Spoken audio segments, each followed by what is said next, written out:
Bravo. On fait pas la mise, hein. Ah, on fait pas la mise, confinement, on donne l'exemple.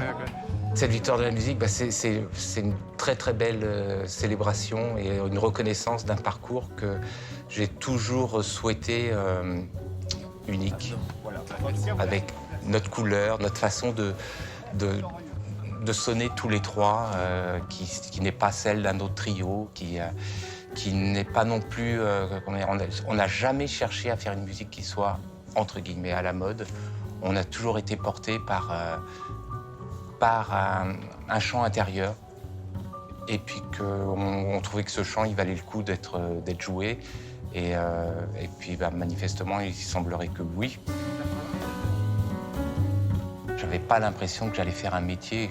Je me suis retrouvé à être musicien de jazz, et ça s'est fait comme ça. Donc, il y avait une espèce de... J'étais fasciné par ces gens qui étaient musiciens de jazz, qui, pour moi, étaient comme des gentlemen, un peu un art, qui passaient dans la vie, qui avaient vraiment un comportement un peu différent. Je les trouvais fascinants, je les trouvais très, très, très séduisants, et j'avais vraiment envie d'avoir une vie qui leur ressemble.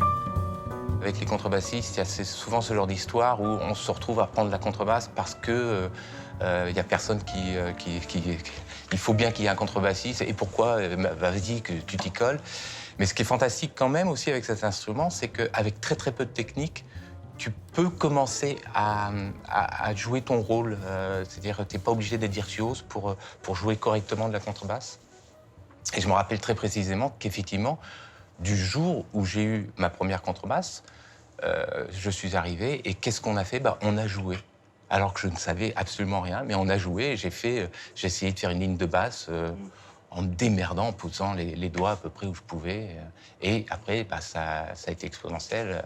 Dès l'instant où j'ai eu cet instrument, j'en ai fait 6 heures par jour, et ça a été un sacerdoce.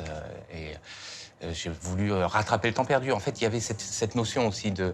je commence tard la musique, d'accord, mais bon, là, faut peut-être pas... J'ai une chance de saisir quelque chose, faut pas que je loupe, faut que je prenne le train, quoi.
suis arrivé à Paris, j'ai trouvé un gig, comme on dit dans le jargon du jazz. J'ai trouvé un gig dans une crêperie à Montmartre où je jouais tous les soirs.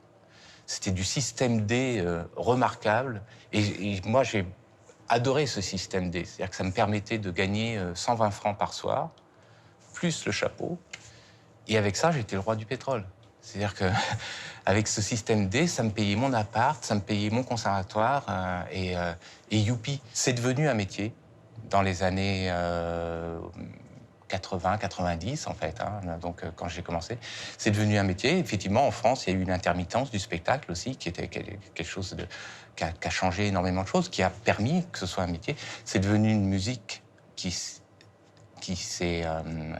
qu'on a commencé à apprendre dans les conservatoires. Ça n'a jamais été un gros commerce, le jazz, mais quand même un petit peu. C'est-à-dire qu'il y a une époque où on pouvait faire des disques et puis gagner un peu d'argent avec, même si c'était pas phénoménal, mais quand même, ça faisait partie de ça.